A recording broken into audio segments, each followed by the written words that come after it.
All right, good afternoon, everyone, or good evening or good morning, depending on the time zone that you're at right now. It is 1 minute past. Normally, we start the webinars quite punctually in order to honor the people who dial in on time, but there might be some people dialing in the next couple of minutes. So we would suggest let's start. Who is participating in this call? So we have had quite a few registrations from all sorts of companies out of our network, customers, peers, and partners, and also the company Tresorit. We decided to share this webinar with you because this topic has been dominated in many of the management and C-level conversations, bridging whether it is a processing which has to be done or whether it is a fundamental consideration about where is the data actually in my company, where are we creating data relevant for our decisions or data which we have to manage still and assure in terms of compliance. It is a big topic, it is complex, but it has been from our perspective as Intergroup, a very healthy way of taking decisions and understanding some fundamentals of the data. So a little bit about us. What does Intergroup does? Intergroup is a service company which helps investors and company owners with growth and innovation. We offer 3 types of services ranging from revenue enhancement to M&A scouting. So we have a service fee model. We are on a project transactional models. We are a distributed organization in UK, Germany, Switzerland, and we have a satellite office also in the US. Which means we are pretty much working in the cloud. We are working with confidential data and processes, and we do have a very high level of trust and information about our customers and markets.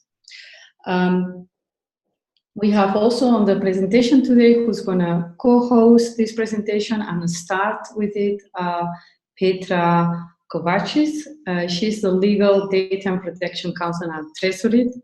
And Tresorit, maybe Petra, you want to introduce Tresorit shortly, is our technology partner with whom we have executed a part of this process. Good afternoon and welcome everyone, and thank you for the introduction. Petra, would you like to introduce shortly Tresorit and guide us through what is it? Yeah? Yes. So Tresorit is an encrypted cloud solution provider, and we will talk about in more details about our product and specific end-to-end encryption. I feel we cannot hear you, Petra. Can you hear me now?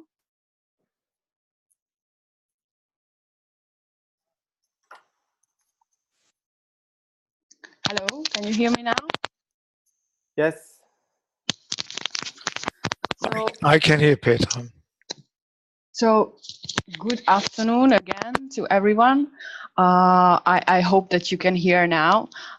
So, as I am a legal and data protection counsel of Tresorit. We are a Swiss startup company providing cloud-based solutions for cloud sharing.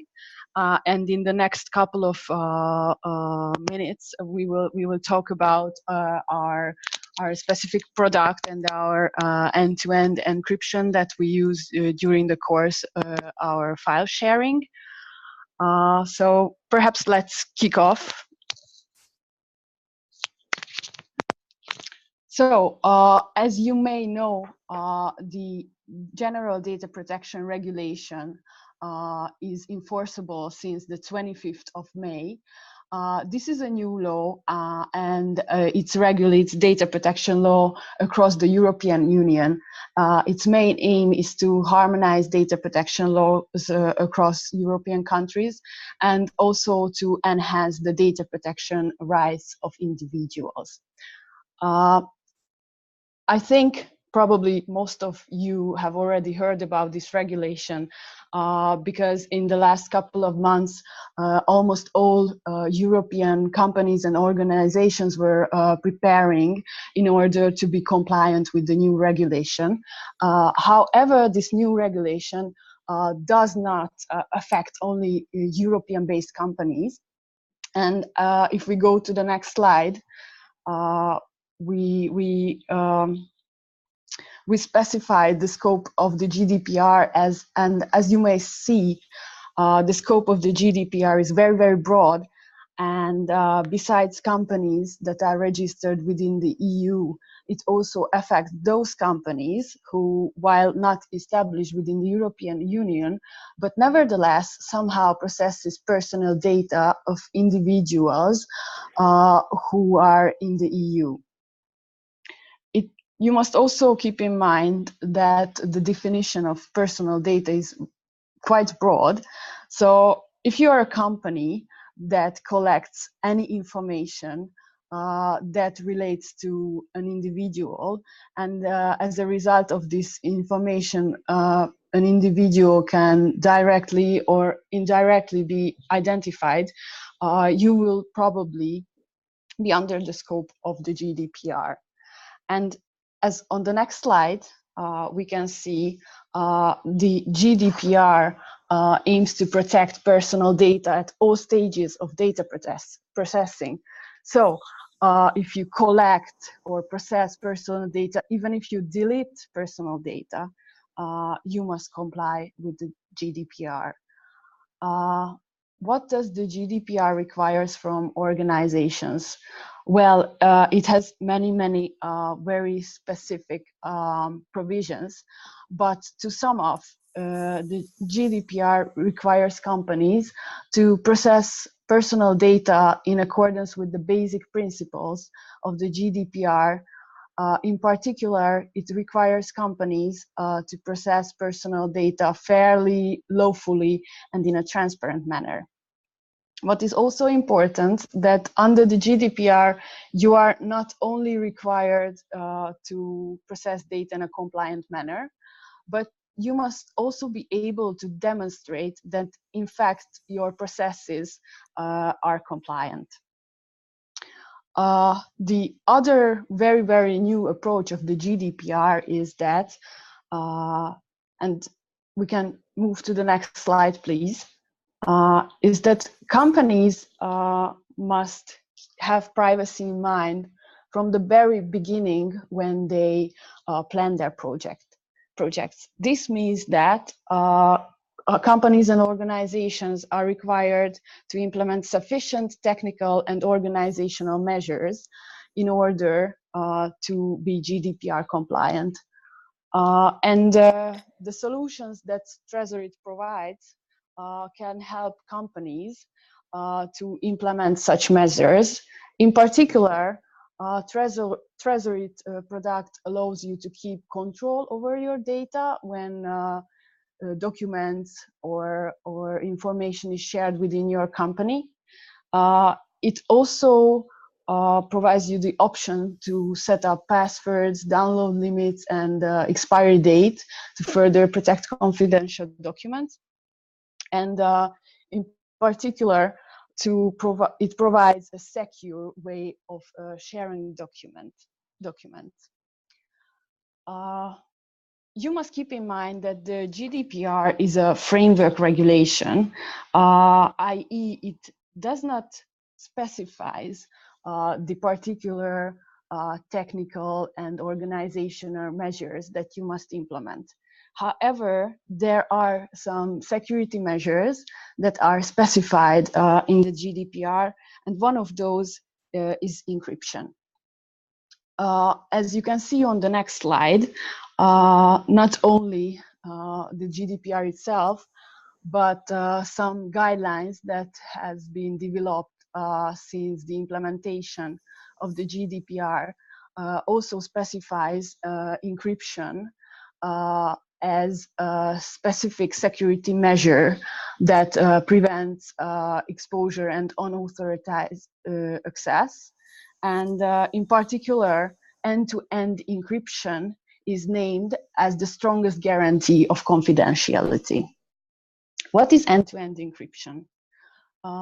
Let's move to the next slide, where we tried to show you the different types of encryption. One type of encryption is server-side encryption. In case of server-side encryption, data is encrypted. However, it is encrypted only after it has left your device, and usually service providers, in case of server-side encryption, keeps the keys together with the encrypted files. What does it mean in practice? It cannot be excluded that somehow on the way of the data may be somehow hacked before it reaches the server provider's servers. And also, theoretically, there is a possibility that the service provider might be able to decrypt your data. On the other hand, if we move to the next slide, in case of end-to-end encryption, all data is encrypted and decrypted on the user's device. This means that in case of the end-to-end encryption that we use at Tresorit, we never store passwords or encryption keys on our servers. And as a result, Tresorit is unable to access users' data in an intelligible format. So let's see the next slide. You may ask, what are the benefits of client-side or end-to-end encryption? First of all, the GDPR sets out a notification requirement in case of a potential data breach. If you use end-to-end encryption, then you have protection against confidentiality and integrity data breaches. That means that in case of a server-side breach, only encrypted and unintelligible data can leak at the very most. So there is a very good chance that the data breach notification requirement will not apply, and that you can avoid the pretty high fines under the GDPR. End-to-end encryption also simplifies your compliance process. As I have mentioned in the beginning of the presentation, under the accountability principle, data controllers must be able to demonstrate their compliance, and well, a little bit more than that, because as a data controller, you must not only demonstrate that yourself are in compliance with the GDPR, but if you outsource certain of your activities, for example, to a cloud service provider, you must be also able to show that your service providers are also in compliance with the GDPR. If you use a cloud service provider that uses end-to-end encryption, you don't really have to worry about that, because from our perspective, the content of the files is not considered as personal data, because in fact no personal data is transferred to us. Also, it helps you to manage consent compatibility, what we call consent compatibility, with ease, i.e. Since we cannot access the content of your stored files, we will of course not use it for any other purposes than the original purpose for what you have collected the personal data.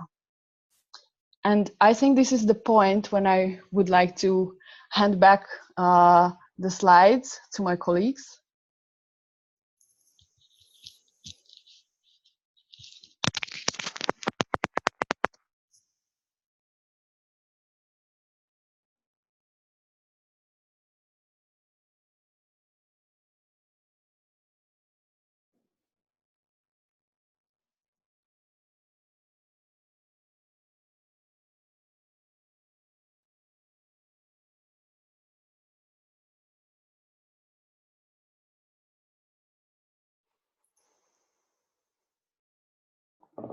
Hello?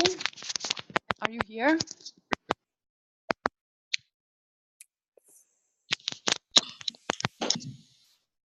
Hello, can you hear me now? Yes. Thank you. So Petra has explained very well the benefits of this end-to-end encryption. If we forget about the technical part of it, what you want as a CEO driving projects across countries with confidential data and also with cloud platform-based platforms. For example, our sales process, our deal management process, also data. And the worst that you can imagine is not going through compliant processes with big, large accounts like Hitachi or NEC, as well as a team not using correctly data encryption. And we want it easy. And security and safety is something that all of us want to have, but nobody wants to feel. And when we decided how to apply the data management and the softwares that we use to make this safe, that played a very important role. Because although we had a good process already from the past years, the different types of encryptions for different types of projects would make it difficult, and sometimes people were not using it appropriately. I want to share with you that the way we have done it, according to our business, and as Petra said, is not about the encryption around only, it's very important about the process. And I think that what this law generates, one of the positive things, is that we think about what type of data and what is the classification of these common data elements that we have.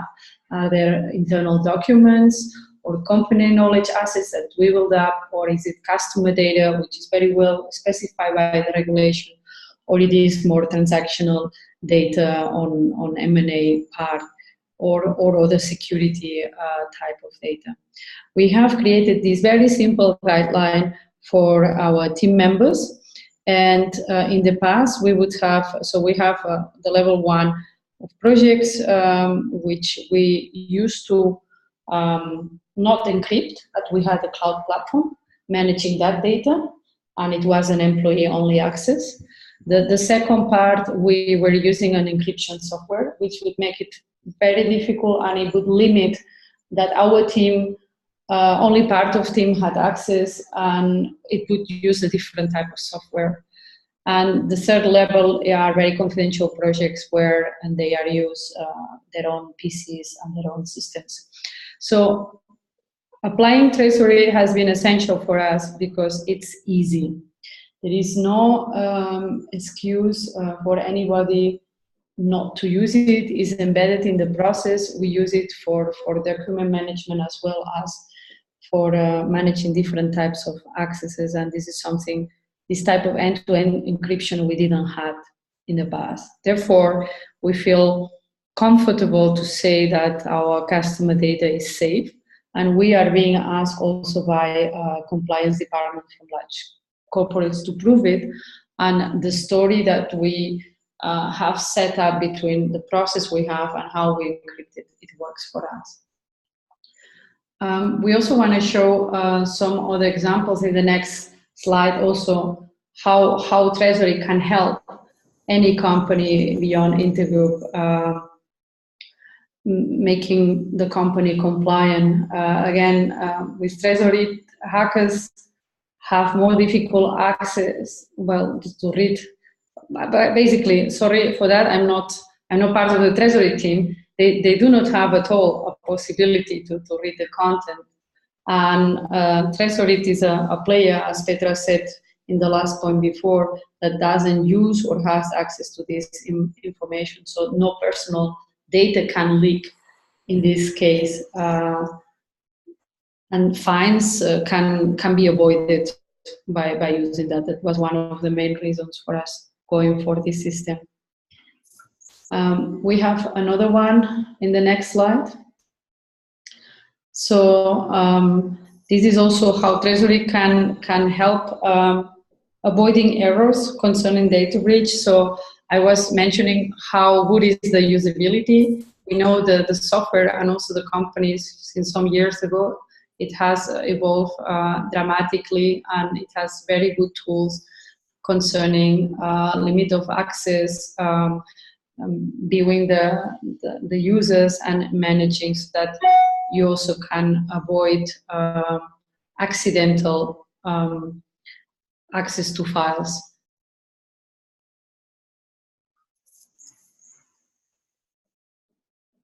On the next example, on the next slide, Pablo, please. Yeah.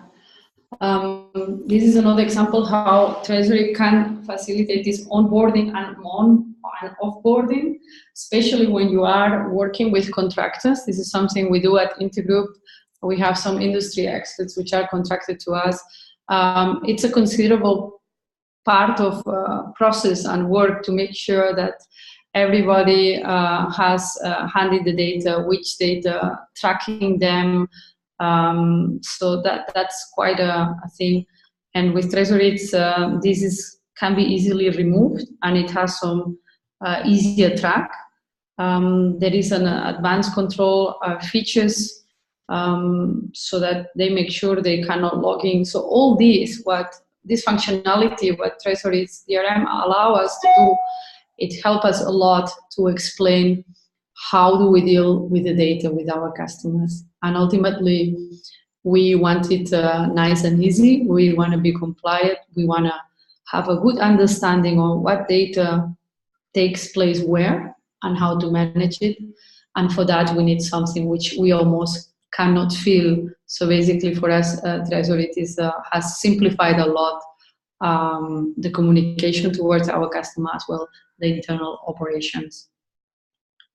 That's the end of the webinar, but we always give some time for asking questions. So the information we have shared here, and also these links you can see, it will be sent to everybody on email. But Petra and us as the users are here, so you can ask us questions now, as well as drop us an email anytime through the webinar link. And we are happy to answer your questions and help your queries. So is there any question from anyone, since Petra is a lawyer and she can provide you much more better qualified insight to your business than I can do? Please go ahead.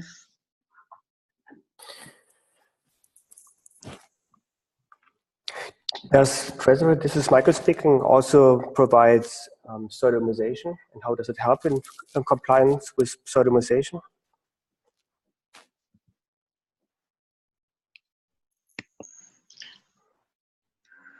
Hello, Michael. Could you just repeat the question again for Petra? Well, the question, the GDPR is a quite broad legal policy, and we are only talking about encryption, where I admit that Treasury is a quite powerful tool.